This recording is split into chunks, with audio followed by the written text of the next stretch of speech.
Osibya cyane tegwe omulungi wange munange achekumide ku channel no eya Clarity Source 256 nango mweleza wa Fatuma Sulaiman nagamba if it's about entertainment kwa abantu betuuliranga bochituka kuchobula mutube gombera dangenda kuchikutusako nga sesemu yade anti mukasela kano wetwogera nera mbela nkomye wonga nsokera ddala okubaza mukama katonda akunkumide noberanga paka mukasela kano ochali wono gamba nti if it's about clarity manyi wantu wamuoka waka ku Clarity Source 256 nenkwebaza nawe omulungi ejojo najona jotusako emikono nenkwebaza okubeeranga munanga ekintu kyokubeeranga ate o supporting a channel ochitwalide ddala ku $11 gwe akatwegatako you can be part of the family ngonyiga ewali ekigambo subscribe obeerenga ate otwegatako onyige ne notification bell comment section ebeerawo wali eri wansi commenting ako video jovo clara munaye mukwano ne ka video ne tukawaka like ne sobola obeeranga ate ekintu kineno tukitwala ku level endala munange olunaku olwaleero ekintu ekisinza okutrendinga nagenza nenkinonyereza ko nengamba sagala kutsasanya byanjwanjwa njagala nkubulire nga nange omukulu omugenzi namutuseeko obwebirango gwe ngamba nambulira ddala kiki ekigenda maaso anti omukulu ono yasezewo nagamba munaye naye ayina okubeera mu celebrity life nagamba kanyumiro byonna ngenda bikuwa anti nze nagamba sisasanya byanjwanjwa nsooka kufuna clarity before I tell you ekigenda maaso yubwe tunavayo tugendagendako ewomukyala Suzan Makula ono tugenda kumwogerako bingi anti ennaku zino zona ennaku zina tukubako obuntu akola kiri ate nga byonna byewunza nagamba wekibeera kiri ku celebwa ngenda beera nkikuwa tugenda kutandikirawo wano wenyini nga tutandikiddewo munange tugenda kwogera ku mukulu jemba omukulu ono abaje bamumanyi ngo omuntu asoma ebiraamo era yamanyikirwa nga akozesa nnyo ekigambo nti omugenzi ekimuse n'alyoka ayongerezaako ebintu ebirala omwami ono bwe tumwogerako ekintu kya media akitudde ku level endala anti twogerera omukulu ono yafuuse na socialite yagamba ndi celebrity ebyo mubiveeko muddeko bino munanga omukulu ono aweza emyaka 64 nagamba if it's about entertainment nga oyagala wino it's always Clarity Source 256 munange gwe omulungi omwami ono gwe twogerako omwami ono yalabiddwako ngaali yali ku Freedom City ngaali muzisipa ayagala mukolako scrub slaying ne tugamba omukulu ow'emyaka 64 ate akolayo ki omukulu ono emabegeko bagenda ne bavayo ne bamuwane ku buyambi ng'ennyumba gye yali azimba yali eganya okugwa abantu ab'enjawulo bavayo ne bamuwa ku seminti abalala ne basalawo nti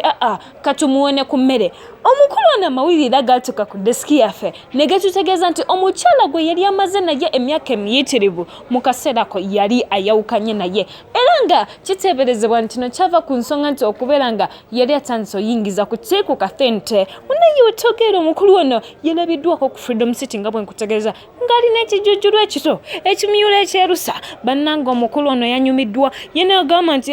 ebyo muliko mubiveeko mudde ku bino nze nnina okunyumirwa nze ndi socialite abantu ne batandika omuvumirira ne bagamba nti omusajja omukulu ayinza atya okukola ebintu ng'ebyo ife nga bwetumanyi twagezezzaako okumunoonya omukulu jemba tumubuuze nti ate kati ebiraamo wabivuddeko natugamba ebyo musooke mubireke bannanye mundeke ennyumirwe bannaye mundeke yule byerusa gajja bakongo kamugira mukyatala abaami baseesa empale bazitimba essimu abantu kwe mwepankira abatukiza ddakiri agenda okukuyita ddadde abaalina kyakwagaza mwekaalisa n'empale muziwagika enkuba abo kwe mweragira batunyagadde empale ezaabwe zibanifulayo anyway mzayi jemba simwagalako nti sente oba simwagalako bwa celebrity bwe just mwagala yenga ye omwagala yenga ye ye mukwano good that is good ayagala nze ng'omuntu so si sente si celebrity no munange mukulu jamba ye bwato bwagamba nti omukazi ono omulungi tagamba mbu namwagalako sente si celebrity life ekyo mukimanye munange abantu bagenza maaso ne bamukomera ne bamugamba mukulu olina beera mu birango eyo mu celebrity life ffe tetukwagalayo naye nga ye omukulu jamba tolina kyokola tolina kyomugamba munaye Suzan Jemba, it's your turn. Akaseera ko kekano, enjoy. Inga tugenzeko ewa muchala Suzan Bujjingo munango muchalo no wetugera alabika yatandise dokuzula nti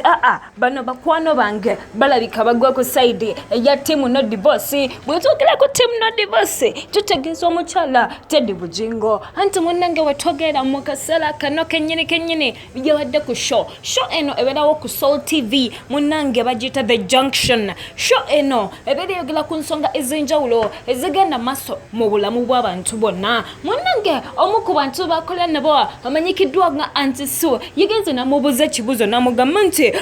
wamagwe Suzan tubulire wamagala kiki ekiretera omusajja omufumbo okufuna omukazi w'ebbali ng'ate munne yagenda maaso n'okufuna omukazi ow'omaka munange omukyalo no yasose nasirikira nagamba kati kambawe ansa ng'eyina ne gyeraga buli omu nasirikirira nagamba nti ansa eneragawa munne nagamba nti omukazi kasitobera omucafu nga tewefaako nga n'omwami tomufaako abala yina ofuna omuntu agenda omuwa obudde omuntu agenda okumuwa ebintu byanoonya abantu bonna ne batandika ogamba ekyo kiri obvious abeera gamba omukyala Teddy Bujjingo munange bino byonna nagamba nze soogera byanjanjwa Asinzidde wali ali ku show ebeera ku Soul TV munange okujjukiza kakatini era okukakasa nti Soul TV nannyiniyo ye mukulu Pastor Bujjingo ye nannyiniyo era nga kati tekitwewunyisa bwe tulaba nga omukyala Suzan Bujjingo ayinako shares era nga asobola okutulako n'akola show ku TV eno eshow eya Junction kwe Asinzidde n'ayogera ebigambo ebyo